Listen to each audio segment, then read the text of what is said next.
Ready to make fashion fireworks? Right now at Old Navy, get up to 60% off the entire store during Old Navy's Red, White, and New sale. Save big with items for $2, $4, $6, and $8, including women's tanks for just $2. And up to 60% off summer essentials like flip-flops, tank tops, swimwear, and shorts. Get more bang for your buck with up to 60% off your favorite all-American styles right now at Old Navy and OldNavy.com. Select styles only. Entire store offer valid 6/28 to 7/5. Excludes clearance, gift cards, register lane items, jewelry, today-only deals, two-day-only deals. Blog Talk Radio. Hi, this is Jeff Altman, the Big Game Hunter, and welcome back to No BS Hiring Advice Radio. It's a time where I spend about 15 minutes giving you some advice about how to be more effective with your job search. And I do this because I find, with your hiring. I got my shows confused there. I do this because hiring doesn't have to be as hard, difficult, painful, or take as long as it does. It's just most of you are stuck in systems that really interfere with you accomplishing what you really want to accomplish, which is hiring superior talent, closing these recs out, moving your business forward. So, again, 15 minutes once a week is designed to help you do this better. And by the way, you can receive a complimentary subscription to No BS Hiring Advice e-zine at my website. That address is thebiggamehunter.us. I put it out every other week, again, with advice to help you be more effective with your staffing. Now, this show is designed to, on this particular one, is going to be talking with how to be more effective with your staffing by avoiding some of the mistakes that you're making as part of your process. And I'll just simply say, I wish hiring managers and HR professionals were as well prepared as job hunters are at the time of their interview.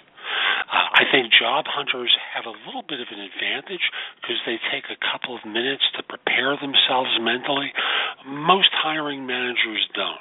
As a result, most interviews come off as being ad hoc when they really shouldn't be.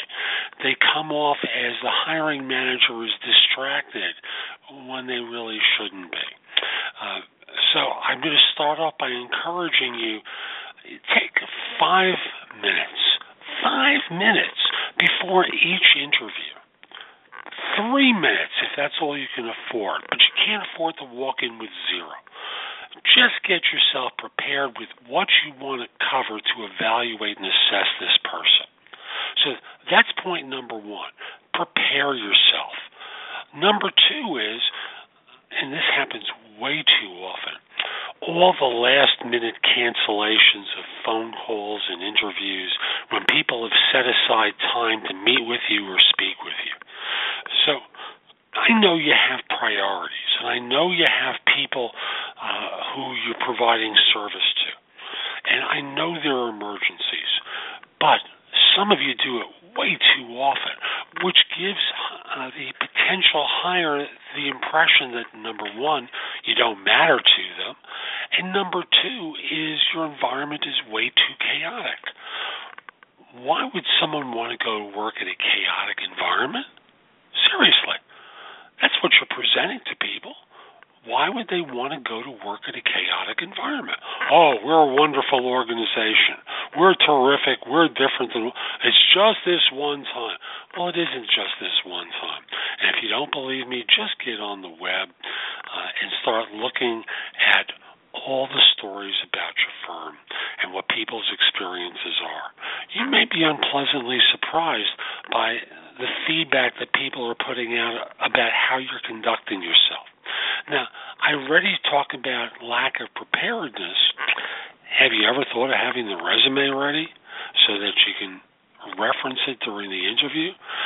How about arriving late or with constant interruptions or needing to step out of the interview in order to field, quote, a crisis that your staff could have easily handled? And if they can't handle it, what does that say about you as a manager? Most of the time, and I know that sounded harsh, but think about it for a second, and the impact on the job hunter. Most of the time, these crises aren't so much a crisis. What they are is someone has been trained not to think and is deferred to you all the time because, they just don't want to be caught doing the wrong thing. Train them to think. That's far more important than anything else. Now, another mistake that people make is they don't ask enough hard questions. Now, I had a candidate on the phone yesterday, and I alerted him to a phone interview he was going to be doing with a hiring manager that was really going to work him over something fierce. They were going to go into such minutia about his background and about what he knew that as soon as he thought they got deep, they would go even deeper. And he said, I love a challenge. And in point of fact, he called me up afterwards, said, I think I did well, but at the end of the day, boy, that was something. Well, you want to go through your version of the challenge, which is going to involve compiling a list of questions that are going to really allow you to evaluate and assess people way earlier than you do. Now, for many of you, whether you're an HR or you're a hiring manager or a small business owner, a lot of your interview questions are pretty superficial. You ask people to talk on a superficial basis about what they've done and how they went about doing it. Have you ever just thought about throwing someone up at a whiteboard and having them present to you, even at interview 1, 5 minutes about some aspect of what the work would be and how they approach it in their current environment?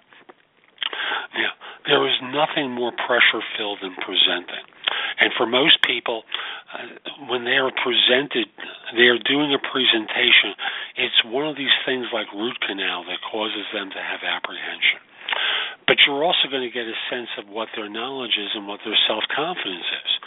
Far better to do that than to drag out this process and wind up with someone who you're not really happy with when you could have found out in the first 30 minutes of conversation. So if you're doing this as a phone interview, you can just very simply say, could you do an impromptu presentation about fill in the blank? And just talk to me about what it does and how you go about doing it in your work. 5, 6 minutes, however long it takes, but I'd like to cap it at 5 or 6 minutes.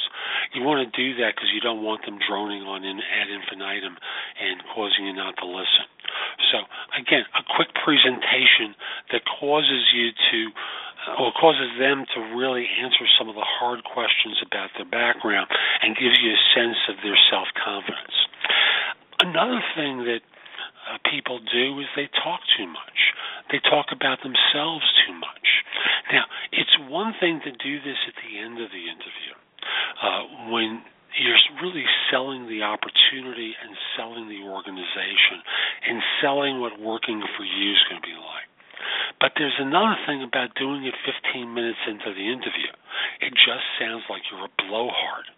Now, one of the videos I did a while ago tips people off that the more you talk, the more you like them. That's how job hunters can interpret that. And it's way too early for most of you to be liking this person. All that's happening is your predisposition or bias is coming through. Instead, work on the evaluation. Don't overtalk the situation. Another thing people do wrong is they let candidates drive the interview. Now, I like a candidate to get a clear picture of the job at the beginning of the interview. So I'll ask them to say something to the effect of, thanks for making time to meet with me today. I spoke with Jeff Altman about the job, and he gave me a brief description, but I'd like to get your take on it. Tell me about the job as you see it and what I can do to help. To me, that's fine, because your job may have evolved since the time you created that job description. They should know what that is, because if they're not qualified, why go on, right? Let them turn themselves off. From that point on, if they start driving the interview, I encourage you to just simply say, "Oh, slow down there, fella," or "Slow down there, lady. Let me work this one." I'm happy to get to that, but let me run the show here. I do that with candidates all the time that are trying to show me how powerful they are. All they're doing is turning me off. Interview number 1, only ask about what they're currently earning. Ask them about what else they have going on for themselves in their job search and where they are in the process. Sometimes your process is going to extend much longer than their availability, and you should know that in interview number 1 rather than thinking that you can go through this for weeks or months on end and have them waiting for you at the end. It is absolutely bizarre to me how many firms think, especially in this job market, that they can interview ad infinitum, circle back to one of their earliest candidates, and have that person still waiting there for them. They aren't.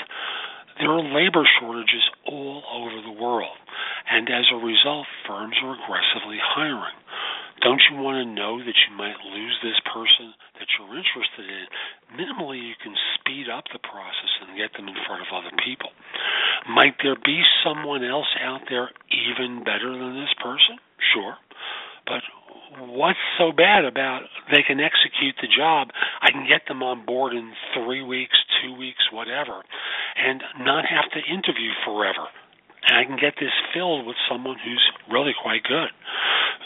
What's wrong with doing that? Oh, they have to be perfect. There is no perfect. Get over yourself. There's no such thing as perfect. So,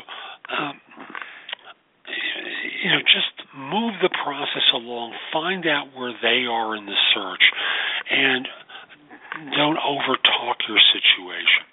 So, I'm also going to say avoid money in the first interview except to confirm what it is they say they're looking for.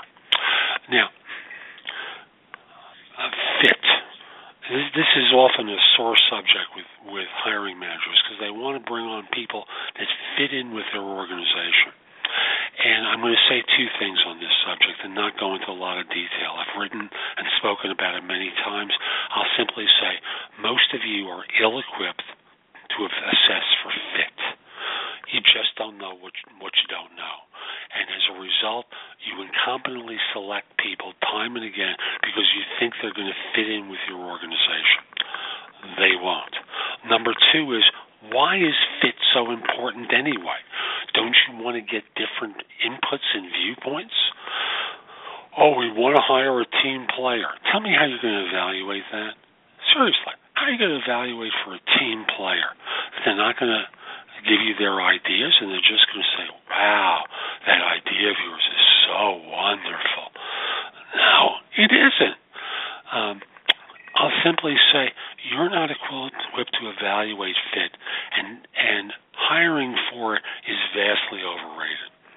Now, another thing people do, and this is going to be more apparent in the video than it's going to be in the podcast, I'll simply say you adopt the body language of arrogance as part of how you present yourself. Why? Because you're not interested in this person? Wrap up the interview, move on. Tell them where they're deficient. Be kind enough to do that, because that gives them a chance to counteract that, what could be a misimpression of their credentials, rebut it, and cause you, to then perk up a little bit and get more involved.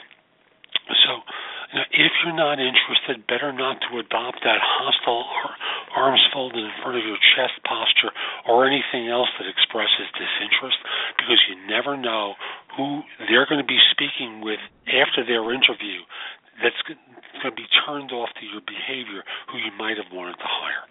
So that's my advice for some of the mistakes that you're making on your interviews. Instead of doing that, just clean up your act a bit.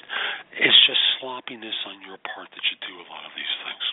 Also want to mention that if you like today's show, I hope you subscribe to No BS Hiring Advice Radio in iTunes or in Stitcher.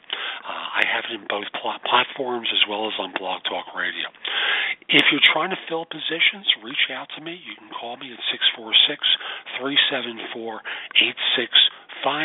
or email me at jeffaltman@theworkingman.com. thebiggamehunter.us.